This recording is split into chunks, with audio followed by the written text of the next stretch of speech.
Hello everyone. Welcome to another episode of Let's Vector with Affinity Designer. Please feel free to pause the video as needed in order to follow along, and be sure to ask any questions you may have in the comments below. Thank you for watching, and let's get started. Thanks for watching my daddy's videos. Please subscribe and click the notification bell.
Thank you for joining me today.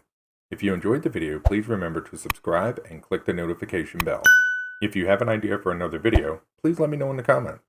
Also, if you would like to support the creation of these videos and earn other rewards, please check the description for my Patreon information.